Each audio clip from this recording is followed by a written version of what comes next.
Representative Roberts.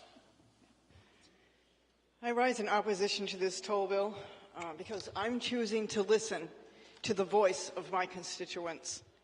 And I'm telling you, I have never seen so much pushback, and these people are irate. And I have a feeling that this is not something that's exclusive to just my district. At least I know that I can answer my constituents' emails and phone calls with a clear conscience that I'm voting the way they have asked me to do.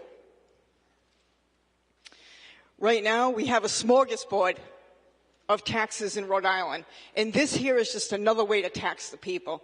The people are tired. They cannot take anymore. And now that we are all here cognizant of what at least my district is saying they want, and likely yours, we can't turn around and say that we weren't aware when we pushed that button and vote in favor of this tolls bill.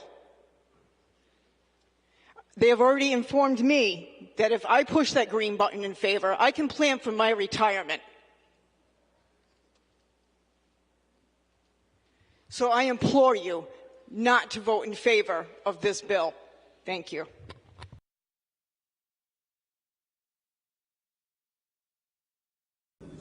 Clerk, unlock the machine. All in favor, please vote green. Those opposed, red. Clerk, lock the machine. 52 in favor, 21 opposed. The act prevails.